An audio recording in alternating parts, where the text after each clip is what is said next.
नमस्कार मित्रों, स्वागत है आप सभी का बैंको एकेडमी सीकर के यूट्यूब चैनल पर। मैं प्रवीण राठौड़ आप सभी का इस चैनल के माध्यम से स्वागत करता हूं। मित्रों, आज से हम इस यूट्यूब चैनल के माध्यम से राजस्थान जीके की शुरुआत कर रहे हैं और राजस्थान जीके में कला एवं संस्कृति की हम शुरुआत करेंगे सबसे पहले। और मित्रों, मैं आपको बता दूं कि यदि आपने अभी तक इस चैनल को सब्सक्राइब नहीं किया है तो सभी मित्र चैनल को सब्सक्राइब करें, अपने मित्रों के भी साथ भी इसको शेयर करें और लाइक भी करें। तो मित्रों, आज हम शुरुआत करने जा रहे हैं राजस्थान की कला एवं संस्कृति से संबंधित एक टॉपिक का नाम है लोक देवता। हाँ, हमें भी पता है सबसे पहले लोक देवता को पढ़ना चाहिए क्योंकि इजी टॉपिक भी है और ऐसा टॉपिक जो राजस्थान से संबंधित कोई भी एग्जाम हो, चाहे आपकी रेट हो, पटवार हो, राजस्थान पुलिस हो या एलडीसी हो, अदरवाइज कोई भी एग्जाम हो राजस्थान से संबंधित, सभी एग्जाम में इस टॉपिक से संबंधित एक क्वेश्चन कन्फर्म आता है, वो भी हर एग्जाम में। तो इसलिए सबसे पहले हम इसी टॉपिक की शुरुआत करने जा रहे हैं आज। तो मित्रों, चलो शुरुआत कर देते हैं लोक देवता से। लोक देवता, हाँ, राजस्थान के लोक देवताओं से शुरुआत करते हैं। मित्रों देखिए, लोक देवता किसे कहते हैं? ऐसे महापुरुष जिन्होंने अपने जन कल्याणकारी कार्यों के माध्यम से जनमानस में स्थान बनाया या अपने अच्छे कर्मों के कारण पूजे गए, उन्हें क्या कहते हैं? लोक देवता कहते हैं। ये तो एक सामान्य सी परिभाषा होती है। अब मित्रों, हम विधिवत रूप से आगे बढ़ते हैं। देखिए मित्रों, लोक देवताओं को पढ़ने से पहले हमें ये पता होना चाहिए कि राजस्थान में 5 पीर हुए हैं, 5 पीर हुए हैं। क्योंकि सबसे पहला क्वेश्चन पुट भी है, इससे होता है आपके सामने, बहुत बार एग्जाम में पूछा गया है कि निम्न में से कौन सा है लोक देवता वो राजस्थान के 5 पीरों में शामिल नहीं है। मित्रों, ऐसा क्वेश्चन कई बार पूछा गया है। तो 5 पीर कौन से हैं? पीरों का मतलब ऐसे देवता जिन्हें हिंदू और मुस्लिम धर्म में समान रूप से पूजा जाता है, उन्हें पीरों की श्रेणी में लिया गया है। तो मित्रों, सबसे पहले आपको यही पता होना चाहिए कि राजस्थान के वो 5 पीर कौन से हैं। 5 पीर, तो 5 पीर जो देवता है वो कौन कौन से मित्रों? तो देखिए, सबसे पहले 5 पीरों में रामदेव जी, सभी ने नाम सुना होगा रामदेव जी का। इसके बाद में मित्रों आता है गोगा जी चौहान, हाँ, पाबूजी राठौड़,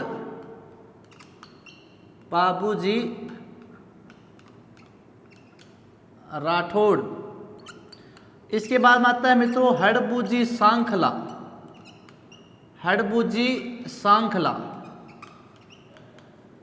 इसके बाद में आता है मेहाजी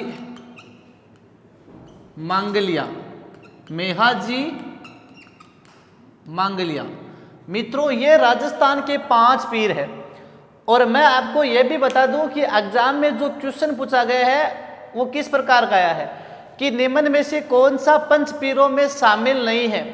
ध्यान रखना मित्रों, ऑप्शन में रामदेव जी भी आया है, गोगा जी भी आया है, पाबू जी भी आया है, या एक बार एग्जाम में, ज्यादातर एग्जाम में ऑप्शन में क्या आता है, जो नेगेटिव उत्तर है वो आता है तेजा जी।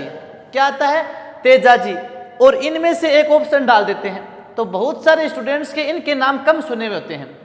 तो ध्यान रखना, तेजा जी हमारे हैं वो 5 पीरों में शामिल नहीं है। फेमस लोक देवता थे, लोकप्रिय थे, लेकिन 5 पीरों में शामिल नहीं है। ये ध्यान रखना, जितनी बार एग्जाम में क्वेश्चन आया ज्यादातर ऑप्शन में क्या दिया है? तेजा जी। और हम सोचते हैं कि तेजा जी लोकप्रिय देवता थे इसलिए 5 पीरों में शामिल होंगे, लेकिन मित्रों ध्यान रखना, तेजा जी को 5 पीरों में शामिल नहीं किया गया। ये हमारे 5 पीर है, रामदेव जी, गोगा जी, पाबू जी, हड़बूजी सांखला और मेहाजी मांगलिया। अब मान लो किसी मित्र के याद नहीं भी रही, तो देखो इसकी एक आसान सी ट्रिक है मित्रों। जो राजस्थान के पंचपीर है उनकी ट्रिक कौन सी है? देखो वो ट्रिक है, देखो राम गोप्पा है। राजस्थान के पंचपीरों की ट्रिक कौन सी है? राम गोप्पा है। इस राज से क्या याद रखोगे आप? रामदेव जी।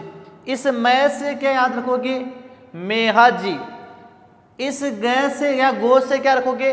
गोगा जी। इस पा से याद क्या रखोगे? पाबू जी। और मित्रों इस है से क्या याद रखोगे?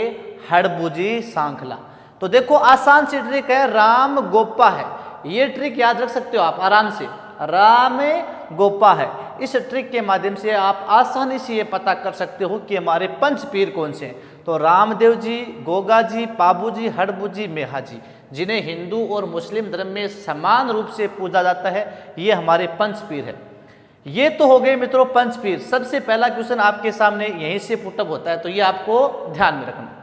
अब हम विधिवत रूप से यहाँ से एक एक करके जो लोक देवता हमारे उनकी शुरुआत करने जा रहे हैं। तो मित्रों चैनल के साथ जुड़े रहिए, बैंको एकेडमी के साथ, और उम्मीद करता हूं कि आपके उम्मीद के मुताबिक यहाँ पर आपको मैटर मिलेगा। बहुत ही शानदार तरीके से यहाँ पर आपको यहाँ पर जो भी मैटर मिलेगा वो बड़ा ही परीक्षा की दृष्टि से बहुत ही इंपॉर्टेंट जो मैटर है वो आपको दिया जाएगा। तो अब देखते हैं, सबसे पहले एक लोक देवता है रामदेव जी। कौन से हैं? रामदेव जी। हाँ, सबसे पहले एक लोक देवता है मित्रों रामदेव जी। सबसे लोकप्रिय देवता, राजस्थान के सबसे लोकप्रिय देवता कौन से हैं? रामदेव जी। इनका अध्ययन करते हैं आज की क्लास के अंतर्गत। देखते हैं इनके जीवन से संबंधित क्या क्या इन्होंने कार्य किए थे, क्यों उन्हें देवता की श्रेणी में पूजा गया। तो चलिए शुरुआत करते हैं रामदेव जी से।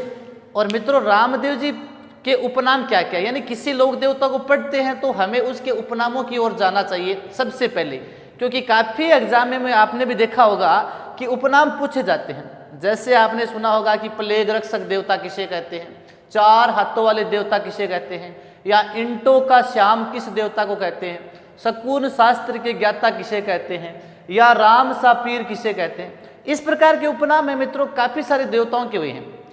तो इसलिए हम सबसे पहले जो लोक देवता पढ़ेंगे जिसके उपनाम बनते हैं वो उपनाम पढ़ेंगे।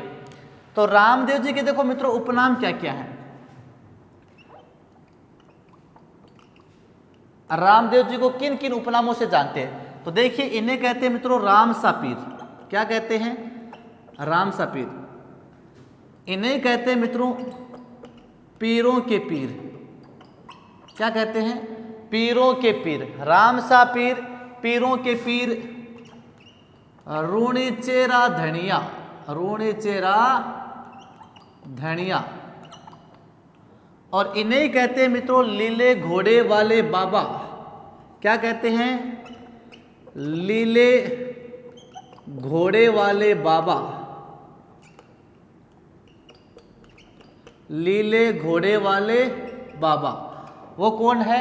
रामदेव जी। तो राम सा पीर, पीरों के पीर, रूणेचेरा धनिया, लीले घोड़े वाले बाबा या नीले घोड़े वाले बाबा, ये सब उपनाम किसके हैं मित्रों? रामदेव जी के। किसके उपनाम है? रामदेव जी के। अब बात करते हैं रामदेव जी के जन्म से संबंधित, कि इनका जन्म है वो कब हुआ। तो मित्रों इनका जन्म है वो 1352 से 1405 ईस्वी के बीच माना गया है। रामदेव जी का जन्म 1352 से 1405 ईस्वी के बीच। तिथि कौन सी थी मित्रों? वो तिथि थी आपकी भाद्रपद शुक्ला द्वितीया, भाद्रपद शुक्ला द्वितीया। इस भाद्रपद शुक्ला द्वितीया को कहते हैं मित्रों बाबेरी बीज। क्या कहते हैं? बाबेरी बीज। भाद्रपद शुक्ला द्वितीया को क्या कहते हैं? बाबेरी बीज कहते हैं। ये आपको ध्यान में रखना है, यानी रामदेव जी के अवतार से संबंधित तिथि है, इसलिए इसे कहते हैं बाबेरी बीज। हाँ, तो भाद्रपद शुक्ला द्वितीया के दिन जन्म हुआ था मित्रों इनका। किस परिवार में हुआ था? तंवर वंशीय राजपूत परिवार में, तंवर वंशीय राजपूत परिवार में। हाँ, कहां पर हुआ था? तो बाड़मेर जिले की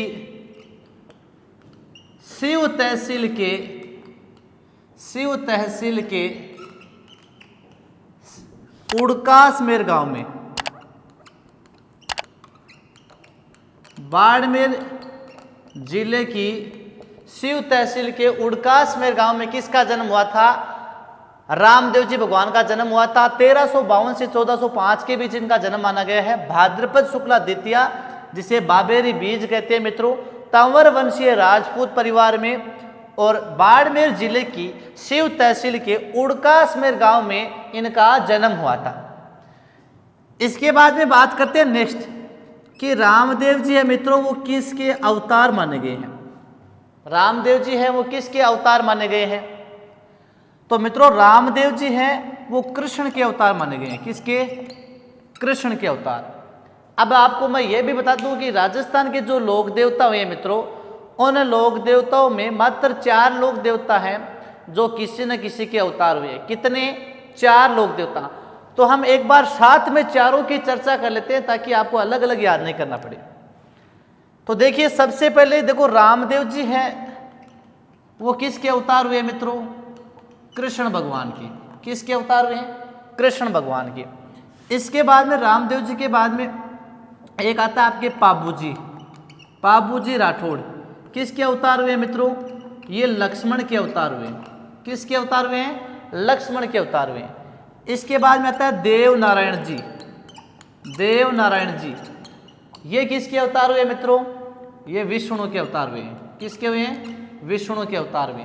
और अंतिम जो एग्जाम में बहुत बार पूछा जाता है कि राजस्थान का कोई ऐसा देवता जो शेषनाग का अवतार है, काफी बार एग्जाम में पूछा गया है कि किस देवता को शेषनाग का अवतार कहते हैं, तो वो है मित्रों वीर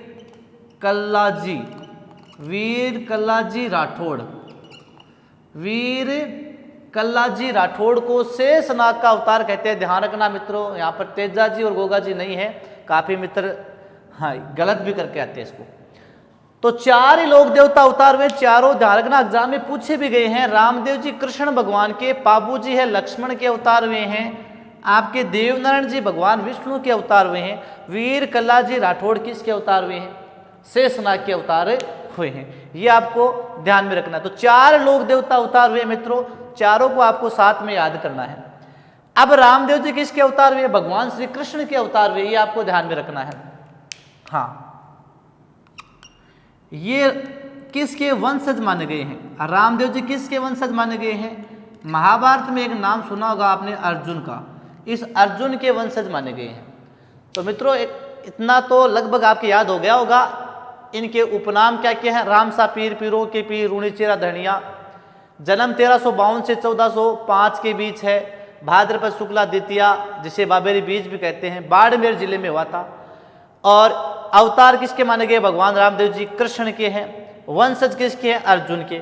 4 लोक देवता जो अवतार हुए, रामदेव जी कृष्ण के हैं, पाबू जी लक्ष्मण के, देवनारायण जी विष्णु के, वीरकला जी शेषनाग के। तो इतना सब क्या आ गया। तो नेक्स्ट चले मित्रों आगे, चलिए आगे चलते हैं।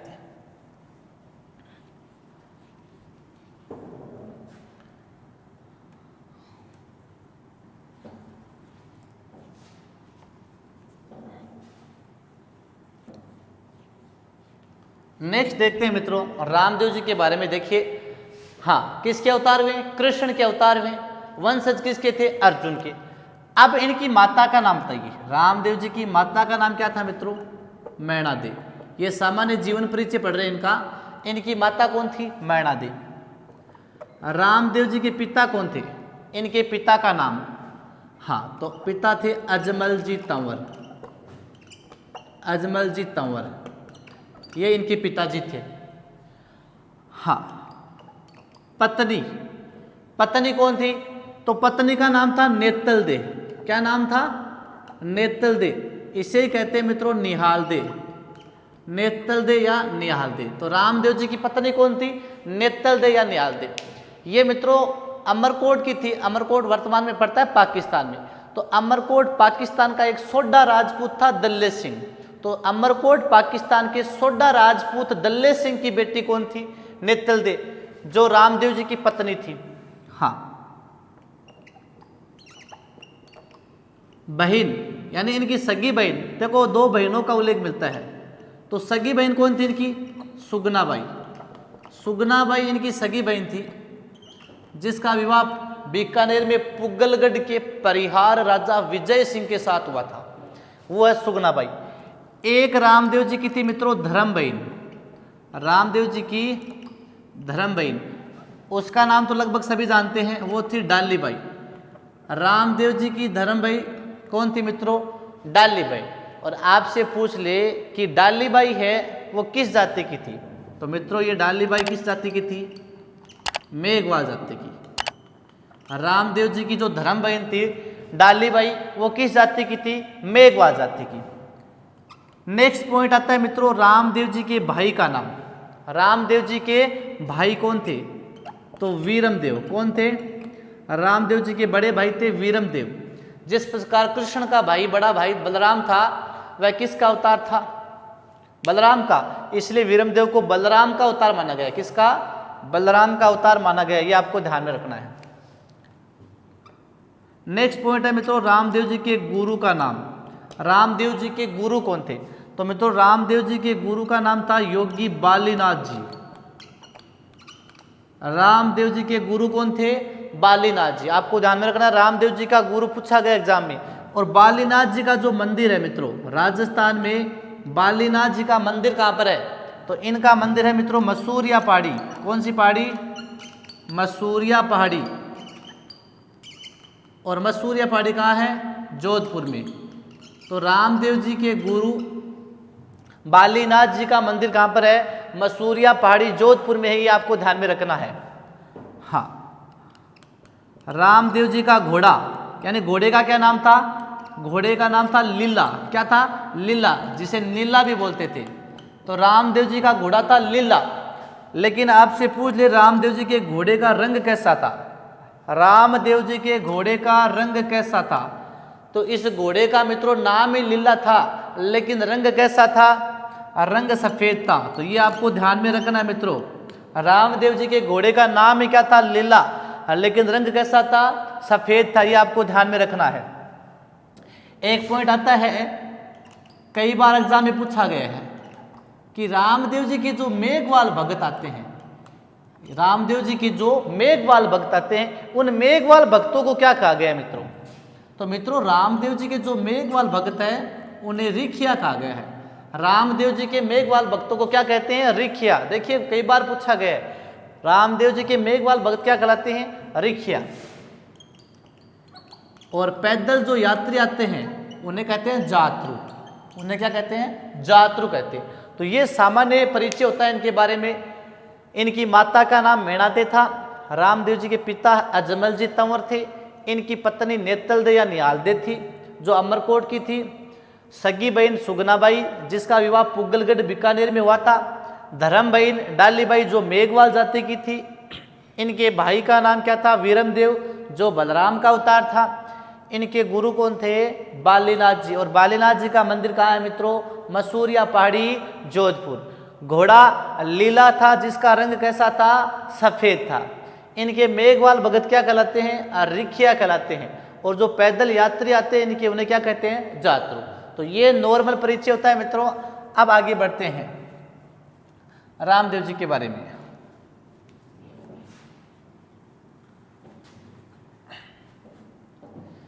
अब देखिए मित्रों, एक नगर था और नगर का नाम था सातलमेर। कौन सा नगर था? सातलमेर। और मित्रों इसे वर्तमान में क्या कहते हैं? इसी सातलमेर को वर्तमान में कहते हैं जैसलमेर। इस सातलमेर नगर को वर्तमान में क्या कहते हैं मित्रों? जैसलमेर कहते हैं। यहाँ पर जो जैसलमेर है, वहाँ पर प्राचीन समय में कौन सा नगर था? सातलमेर नगर था, रामदेव जी के समय। और मित्रों इस सातलमेर नगर में एक राक्षस रहता था। सातलमेर नगर में एक राक्षस रहता था। राक्षस का नाम था भैरव राक्षस। भैरव राक्षस। अर्थात सातलमेर जो नगरी है, इस नगरी में एक राक्षस का आतंक था। कौन सा राक्षस था? भैरव राक्षस। और इस भैरव राक्षस की नगरी के रूप में जाना जाता था सातलमेर में।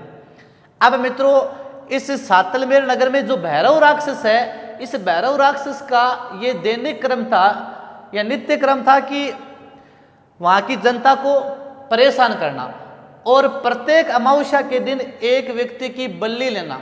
अर्थात प्रत्येक अमावस्या के दिन ये जो भैरव राक्षस है वो एक व्यक्ति की जिंदा बलि लेता था। इसीलिए जो सातलमेर के नगर के जो वासी है वो इसके भय से आतंकित थे। हाँ, और तब इन्होंने जो सातलमेर में किसका आह्वान किया था? रामदेव जी भगवान का आह्वान किया। और रामदेव जी मात्र 10-12 वर्ष की उम्र में आते हैं। कहाँ पर? सातलमेर में। अपनी बाल्यावस्था में आते हैं, इस सातलमेर नगर में आते हैं और इस सातलमेर नगर में आकर अपने प्रकोप से किसकी हत्या करते हैं? इस भैरव राक्षस का वध करते हैं। और भैरव राक्षस का वध करके इस सातलमेर की जनता को इससे मुक्ति दिलाई। तो रामदेव जी ने बाल्यावस्था में इस भैरव राक्षस का वध करके सातलमेर की जनता को इस भैरव राक्षस के आतंक से मुक्ति दिलाई। अब मित्रों जो सातलमेर नगर है वो एक राक्षस की भूमि थी और वो राक्षस कौन था? भैरव राक्षस। अब रामदेव जी ने क्या किया? इस सातलमेर को एक यहाँ पर नए नगर के रूप में बसाया। भाई ये तो एक राक्षस की भूमि थी, इसलिए नए नगर के रूप में बसाया। और नया नगर कौन सा बसा? पोकरण। तो मित्रों जो पोकरण नगर है वो भी कहाँ पड़ता है? जैसलमेर में। और पोकरण नगर मित्रों किसने बसाया? रामदेव जी ने। पोकरण नगर किसने बसाया? रामदेव जी ने बसाया। ये आपको ध्यान में रखना है। और यहीं पर मित्रों एक तालाब बना दिया। तालाब कौन सा बनाया? पोकरण तालाब। तो रामदेव जी ने भैरव राक्षस का वध करके एक नया नगर बसाया। कौन सा? पोकरण। और पोकरण नगर बसाकर यहीं पर कौन सा तालाब बनवा दिया? पोकरण तालाब बनवा दिया। अब होता क्या कि मित्रों रामदेव जी यहीं पर इसी पोकरण में रहने लग जाते हैं। और कुछ समय पश्चात रामदेव जी की जो भतीजी थी उस भतीजी की शादी होती है। रामदेव जी की भतीजी की क्या होती है? शादी होती है। और भतीजी की शादी होती है तो भतीजी को दहेज भी देना पड़ेगा। और आपको पता है कि ये भी राजपूत थे और राजपूत दान में आगे रहते हैं। तो क्या है, रामदेव जी ने भतीजी को जो पोकरण क्षेत्र है, जो पोकरण बसाया था, उस पोकरण को क्या दे दिया? पूरा का पूरा दहेज में दे दिया। तो रामदेव जी ने एक क्षेत्र पोकरण बसाया था, वह कहते हैं कि अपनी भतीजी को दहेज में दे दिया। और आपको भी पता है कि जो भगवान रामदेव जी है वो राजपूत समाज से थे, तंवरवंशी राजपूत थे। और राजपूत एक बार किसी चीज को दान कर देता है या दहेज कर देता है तो उस पर अपना अधिकार नहीं समझता है। तो इस पोकरण को तो क्या कर दिया? दान में दे दिया या दहेज में दे दिया। तो रामदेव जी अब खुद कहाँ जाए? यानी दान में दी हुई वस्तु पर यहाँ पर अपना तो अधिकार समझ नहीं सकते या खुद तो रह नहीं सकते पोकरण में, इसलिए रामदेव जी कहाँ जाएंगे? अब रामदेव जी ने इस पोकरण को छोड़ दिया, पोकरण को छोड़ दिया। और रामदेव जी पोकरण छोड़कर एक नए नगर में आ जाते हैं। और नगर कौन सा था? रुणिचा। तो रामदेव जी ने पोकरण क्षेत्र को अपनी भतीजी को दहेज में देकर एक नया नगर कौन सा है मित्रों? रुणिचा। इस रुणिचा भी कहाँ पड़ता है? जैसलमेर में। रुणिचा में आ जाते हैं। जैसे ही रामदेव जी रुणिचा में आते हैं मित्रों, यहाँ पर एक पेड़ था और पेड़ के नीचे कहते हैं एक लड़की थी, वह रो रही थी। वह लड़की कौन थी? डाली बाई। रामदेव जी जैसे रुणिचा में आते हैं और रुणिचा में आते एक पेड़ के नीचे एक लड़की बैठी थी। कौन थी वो? डाली बाई। कहते वो डाली पर बैठी थी। अब डाली बाई है वो रो रही थी। तो रामदेव जी ने आकर इस लड़की से पूछा, भाई लड़की आप क्यों रो रही हो? तो इस लड़की ने कहा कि मैं एक अछूत लड़की हूँ, अर्थात नीची जाति से संबंधित हूँ मैं। हाँ, और यहाँ के जो रुणिचा के जो वासी है वो मेरे साथ धार्मिक भेदभाव करते हैं। मुझे मेरे अपने घरों का पानी नहीं पिलाने देते हैं और मुझे है वो अछूत समझते हैं और मुझे प्रताड़ित करते हैं, इसलिए मैं यहाँ पर बैठी हुई रो रही हूँ। तो रामदेव जी ने कहा, भाई चलो ठीक है, आप अछूत हो और मैं एक तंवर वंशीय राजपूत हूँ और आज से मैं आपको अपने क्या स्वीकार करता हूँ? धर्म बहन। और आपके हितों की रक्षा मैं करूँगा, आपके हितों के लिए मैं लड़ूंगा। तो रामदेव जी ने कहा कि चलो ठीक, आप अछूत हो, मेघवाल जाति से हो और मैं एक तंवर वंशीय राजपूत हूँ और आज से मैं आपको अपनी क्या स्वीकार करता हूँ? धर्म बहन स्वीकार करता हूँ। तो यहाँ पर रुणिचा आकर रामदेव जी ने डालीबाई को क्या बनाया मित्रों? धर्म बहन स्वीकार किया। और यहीं पर अर्थात इस रुणिचा वाले क्षेत्र में इन अछूतों के उद्धार के लिए, जो डाली भाई अछूत थी, अछूतों के उद्धार के लिए रामदेव जी ने एक पंथ चलाया। और यहाँ से क्वेश्चन एग्जाम में आया भी है कई बार कि रामदेव जी ने अछूतों के उद्धार के लिए या धार्मिक भेदभाव को मिटाने के लिए कौन सा पंथ चलाया। तो रामदेव जी ने मित्रों रुणिचा में अछूतों के उद्धार के लिए या धार्मिक भेदभाव को मिटाने के लिए एक पंथ चलाया, और वो पंथ कौन सा था? कामड़िया पंथ। कौन सा था? कामड़िया पंथ। तो रामदेव जी ने अछूतों के उद्धार के लिए, उद्धार या धार्मिक भेदभाव को मिटाने के लिए, धार्मिक भेदभाव को मिटाने के लिए कौन सा पंथ चलाया? कामड़िया पंथ चलाया। ये ध्यान में रखना भाई, कई बार एग्जाम में पूछा जा चुका है कि कामड़िया पंथ किस लोक देवता ने चलाया था। तो कामड़िया पंथ किसने चलाया मित्रों? रामदेव जी ने रुणिचा क्षेत्र में अछूतों के उद्धार के लिए या धार्मिक भेदभाव मिटाने के लिए रामदेव जी ने कौन सा पंथ चलाया? कामड़िया। अब मित्रों हम नृत्य पढ़ रहे हैं और नृत्य पढ़ेंगे आगे, तो उस समय पढ़ेंगे आप एक 13 ताली नृत्य। हाँ, नाम सुना होगा 13 ताली नृत्य। तो ये 13 ताली नृत्य कौन करते हैं मित्रों? तो 13 ताली नृत्य इस कामड़िया जाति की महिलाएं करती है। कौन करती है? कामड़िया महिलाएं, कामड़िया जाति की महिलाएं। मित्रों कामड़िया जाति की महिलाएं हैं, वो अपने शरीर पर 13 मंजीरें बांधती है। 13 मंजीरें बांधती है, इन्हें 9 तो पैर अपने दाएं पांव पर बांधती है, 9 तो अपने दाएं पांव पर, एक एक अपनी कोहनियों पर और एक एक हाथों में, टोटल हो गए 13। अपने शरीर पर 13 मंजीरें बांधकर कामड़िया जाति की महिलाएं जो नृत्य करती है उसे क्या कहते हैं? 13 ताली नृत्य कहते हैं। और 13 ताली नृत्य की एक प्रसिद्ध नृत्यांगना थी मांगी बाई। और विशेष रूप से जो चर्चाएं करेंगे नृत्य में, डिटेल में इनकी चर्चा करेंगे। एक बार आपको इतना ही ध्यान रखना है कि जो कामड़िया जाति की महिलाएं हैं मित्रों, वो 13 ताली नृत्य करती है।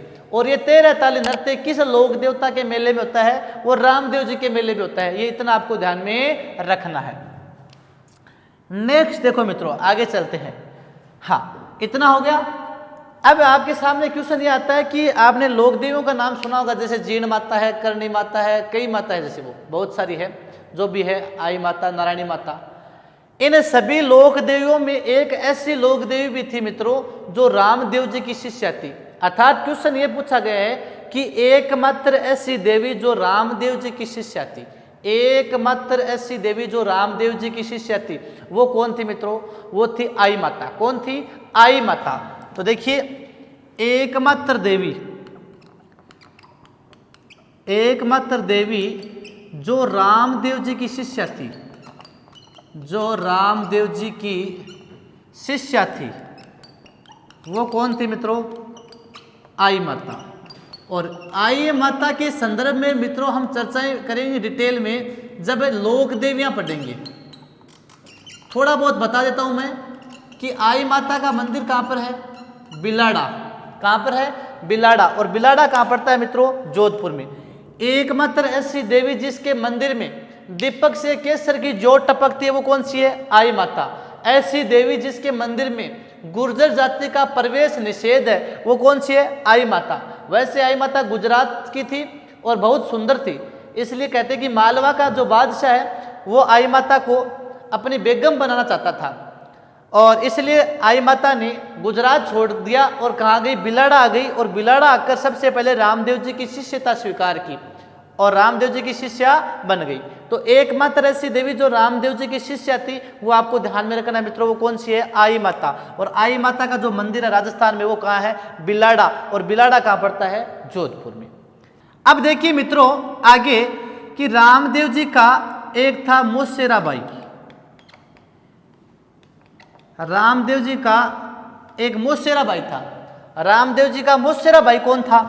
वो था हड़बूजी सांखला। रामदेव जी के मोसेरे भाई कौन थे मित्रों? हड़बूजी सांखला। हड़बूजी सांखला का जो मंदिर है मित्रों वो है बेंगटी, और बेंगटी गांव कहाँ पड़ता है? जोधपुर में। तो मित्रों रामदेव जी के मोसेरे भाई थे हड़बूजी सांखला, और हड़बूजी ने भी रामदेव जी की तरह जीवित समाधि ली थी। बेंगटी गांव जोधपुर में रामदेव जी की समाधि के 8 दिन बाद हड़बू जी ने यहाँ पर जीवित समाधि ली थी। तो ये हड़बू जी सांकला जो रामदेव जी के मौसेरे भाई थे और दोनों ही मौसेरे भाइयों का एक ही गुरु था, अर्थात इनका भी गुरु वही था जो रामदेव जी की था। तो रामदेव जी का गुरु था बालीनाथ जी और हड़बू जी का भी कौन होगा, बालीनाथ जी। तो एक बार वापस देखिए मित्रों, सातलमेर नगर में प्राचीन समय में कौन था, भैरव राक्षस था। सातलमेर कहाँ पड़ता है, जैसलमेर में। और भैरव राक्षस का वध करके रामदेव जी ने सातलमेर के स्थान पर कौन सा नगर बसाया, पोखरण। इस पोखरण क्षेत्र को अपनी भतीजी को दहेज में देकर रामदेव जी खुद कहाँ गए, रोणीचा में। रोणीचा आकर डालीबाई को क्या बनाया, अपनी धर्मबाई। और यहीं पर इन अछूतों के उद्धार के लिए या धार्मिक भेदभाव को मिटाने के लिए रामदेव जी ने कौन सा पंथ चलाया, कामड़िया पंथ। ठीक है मित्रों, कामड़िया जाति की महिलाएं कौन सा नृत्य करती है, 13 ताली नृत्य करती है। इसके बाद में एकमात्र देवी जो रामदेव जी की शिष्या थी वो कौन सी है मित्रों, आई माता बिलाड़ा जोधपुर। और इनका जो मौसेरा भाई था वो मौसेरा भाई कौन था, हड़बू जी सांखला था, बेंगटी गांव जोधपुर में इनका मंदिर बना है। नेक्स्ट देखिए मित्रों,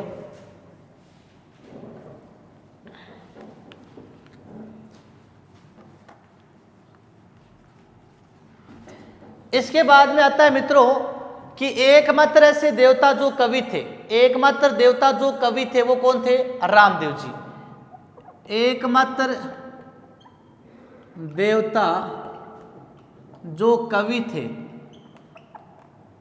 वो कौन है मित्रों, रामदेव जी। आपसे पूछ ले, एकमात्र देवता जो कवि थे वो कौन है, रामदेव जी। अब रामदेव जी का जो ग्रंथ है ये भी पूछा गया एग्जाम में, इनके द्वारा लिखा गया ग्रंथ कौन सा है, वो है 24 बाणियां। रामदेव जी ने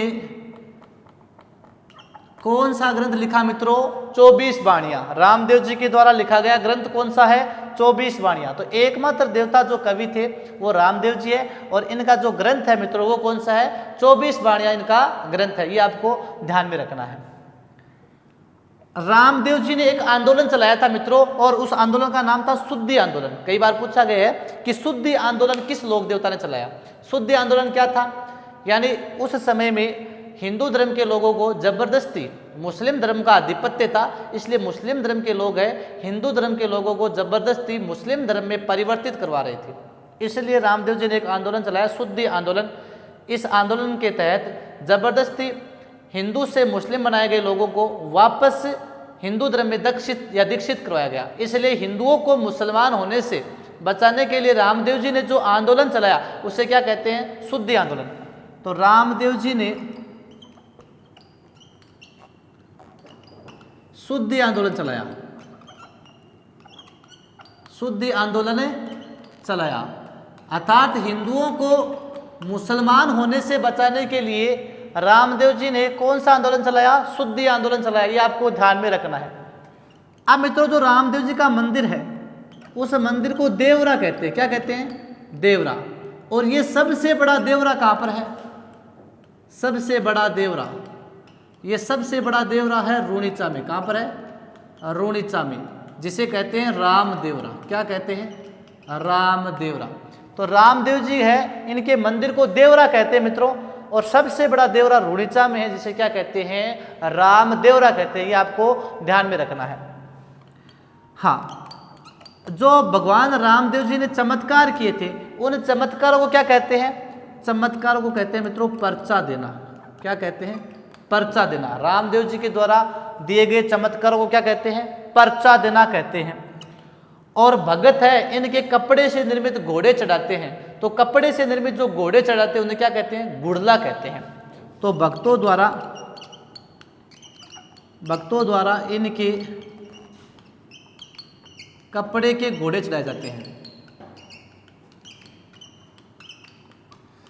भक्तों द्वारा इनके कपड़े के घोड़े चढ़ाए जाते हैं, जिन्हें क्या कहते हैं, गुड़ला कहते हैं। क्या कहते हैं, गुड़ला। तो रामदेव जी के भक्तों द्वारा कपड़े से निर्मित घोड़े चढ़ाए जाते हैं, जिन्हें गुड़ला कहते हैं।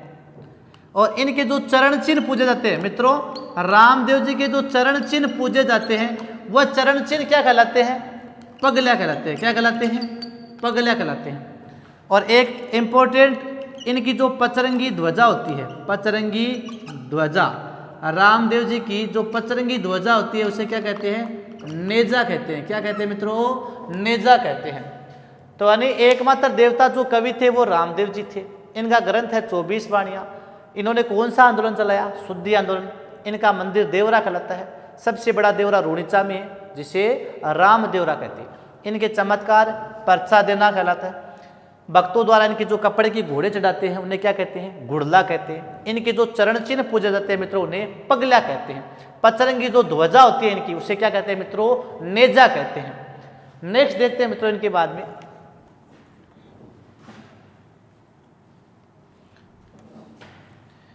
अब बात करते हैं इनके प्रमुख मंदिर। रामदेव जी के प्रमुख मंदिर कौन कौन से हैं? इनके प्रमुख मंदिर, रामदेव जी के प्रमुख मंदिर, तो सबसे बड़ा मंदिर, रामदेव जी का जो सबसे बड़ा मंदिर है मित्रों वो कहाँ पर है? वो है रूणीचा में। कहाँ पर है? रूणीचा में। और रूणीचा कहाँ पड़ता है? जैसलमेर। तो आपको पूछ ले कि रामदेव जी का सबसे बड़ा मंदिर कहाँ पर है? रूणीचा, जैसलमेर। फिर आता है राजस्थान का छोटा रामदेवरा। राजस्थान का छोटा रामदेवरा या राजस्थान का मिनी रामदेवरा वो कहाँ है मित्रों? खुंडियास। कहाँ पर है? खुंडियास।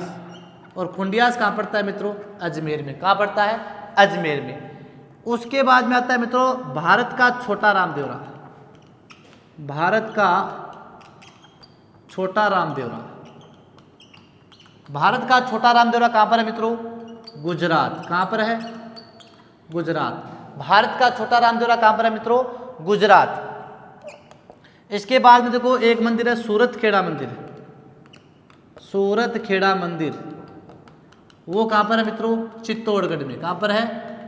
चित्तौड़गढ़ में। इसके बाद में एक मंदिर आता है मित्रों बिराटिया मंदिर।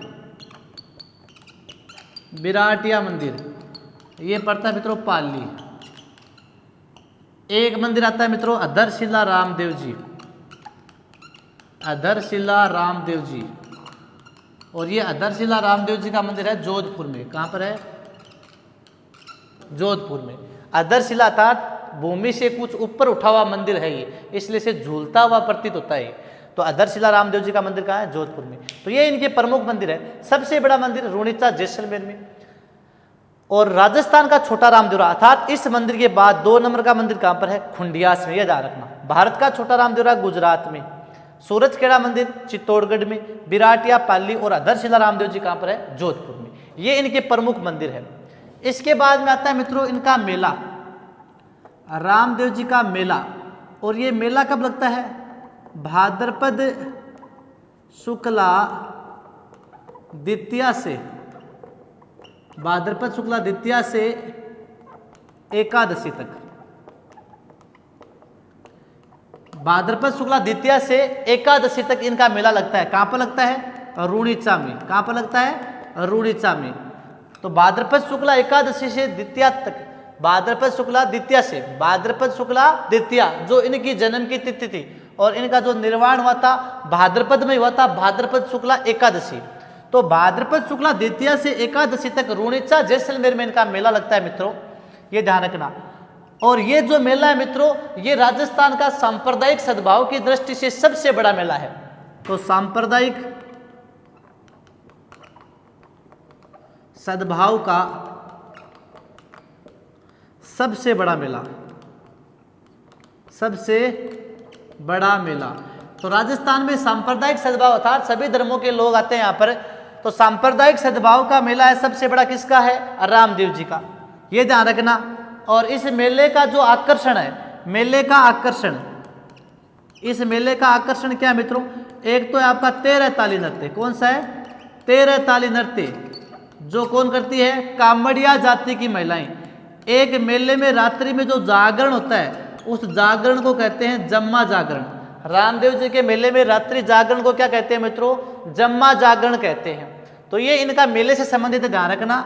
मेला कब लगता है, कहाँ लगता है, और इनका मेला जो सबसे बड़ा मेला, ये ध्यान रखना, सांप्रदायिक सद्भाव का। और मेले का जो आकर्षण है वो एक तो 13 ताली नृत्य किया जाता है, और मेले में जो रात्रि में जागरण होता है उसे क्या कहते हैं मित्रों? जम्मा जागरण कहते हैं। तो चलो आगे चलते इसके बाद में।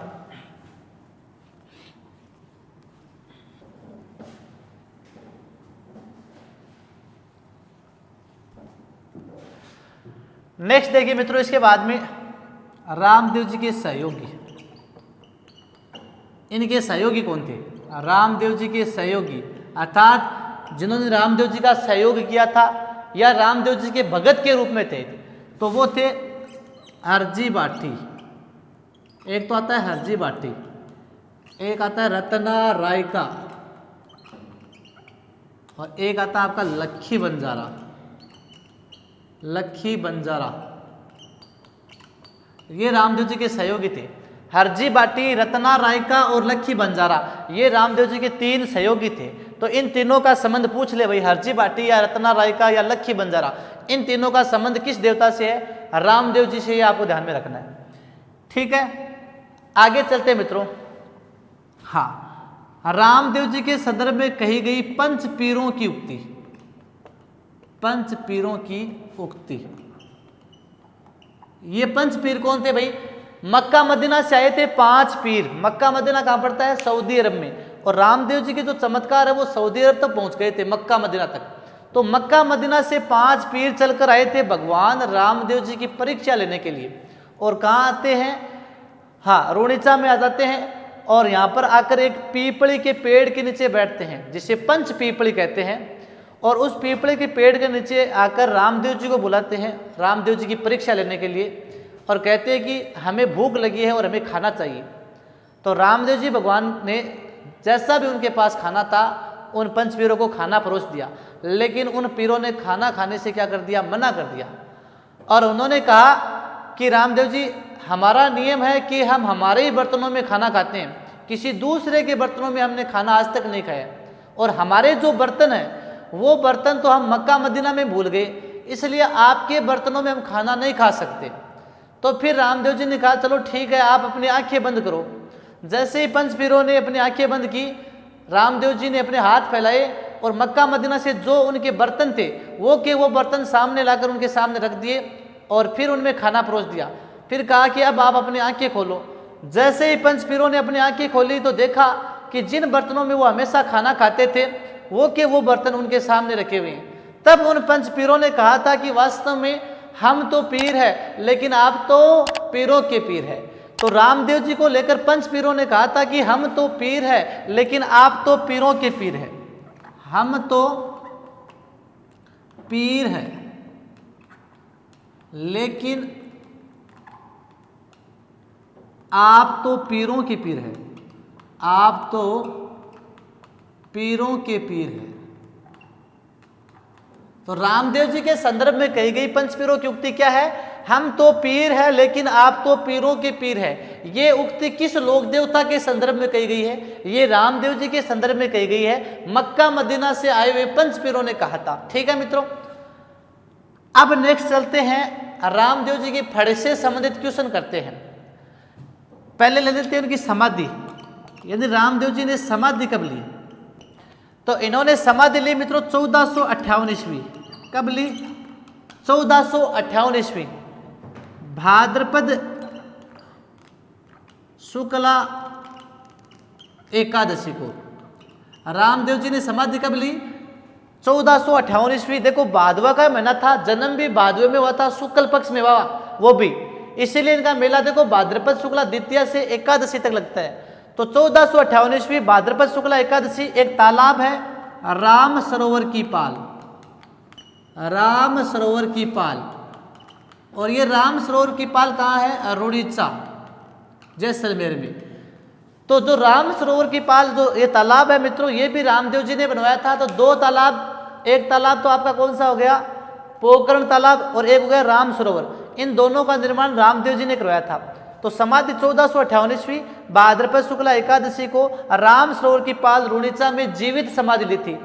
और मित्रों इनके एक दिन पहले, रामदेव जी के एक दिन पहले है वो डाली बाई ने समाधि ली। किसने ली? डाली बाई ने समाधि ली। रामदेव जी के एक दिन पहले किसने समाधि ली मित्रों? डाली बाई ने समाधि ली। आपको ध्यान में रखना है। इसके बाद में देखिए मित्रों, अब क्वेश्चन करते हैं फड़के, इनकी फड़का वाचन। रामदेव जी की जो फड़ है, देखिए मित्रों फड़ क्या होती है, एक कपड़ा होता है, मुख्यतः लाल कपड़ा या हरा कपड़ा, तो किसी भी कपड़े पर लोक देवी देवताओं के जीवन को चित्रित करना ये क्या कहलाता है, फड़ चित्रण। किसी कपड़े पर लोक देवी देवताओं के जीवन को चित्रित करना क्या कहलाता है, फड़ चित्रण कहलाता है। अब देखो रामदेव जी की जो फड़ है, इस फड़ का वाचन कौन करेगा, कामड़िया जाति का बोपा।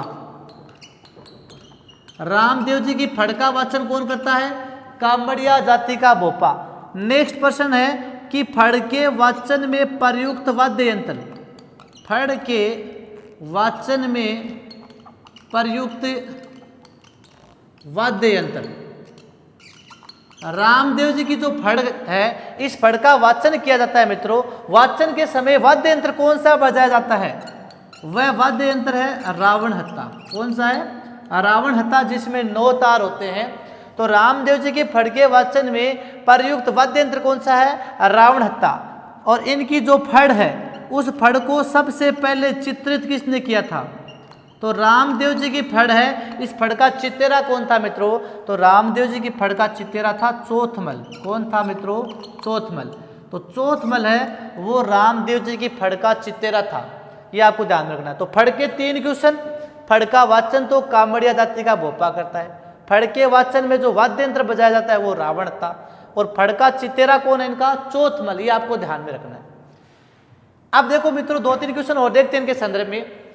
बीकानेर में आपने एक नाम सुना होगा, रम्मत नाट्य।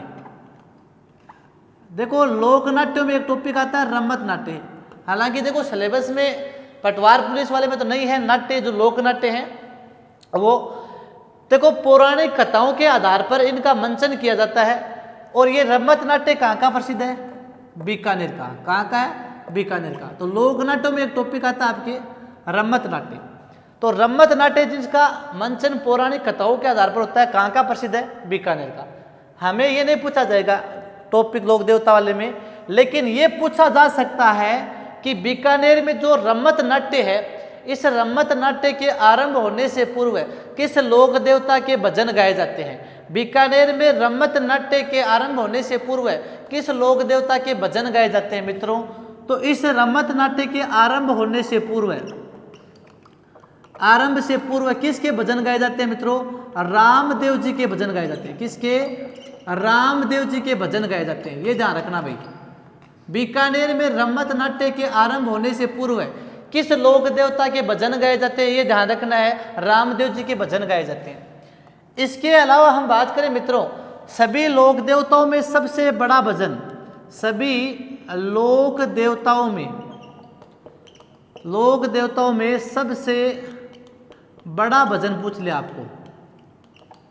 सभी लोक देवताओं में सबसे बड़ा भजन वो किसका है मित्रों, रामदेव जी का। देखिए आपको पूछ ले कि लोक देवता और लोक देविया दोनों में सबसे बड़ा भजन किसका है, तब तो है जीर्ण माता। लेकिन सिर्फ लोक देवताओं की बात करें तो लोक देवताओं में मित्रों सबसे बड़ा भजन किसका माना गया है, वो आपके रामदेव जी का। तो लोक देवताओं में सबसे बड़ा भजन किसका है, रामदेव जी का माना गया है, ये आपको ध्यान में रखना है मित्रों। और रामदेव जी मित्रों राज्य के ऐसे देवता माने गए हैं जो राज्य के बाहर भी देखिए कई जो राज्य है, पंजाब है, हरियाणा है, यूपी है, एमपी है, हाँ तो उत्तर प्रदेश है, मध्य प्रदेश है, गुजरात है, तो इन क्षेत्रों में भी इनकी मान्यता है, ठीक है।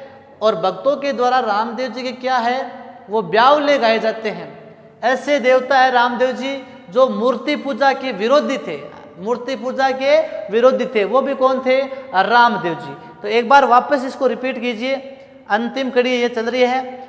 जो रामदेव जी इनके सहयोगी कौन थे, हरजी बाटी, रत्ना रायका और लक्खी बंजारा, ठीक है। पंच पीर जो मक्का मदीना से आए थे, उन्होंने रामदेव जी को लेकर क्या कहा था, हम तो पीर है लेकिन आप तो पीरों के पीर है।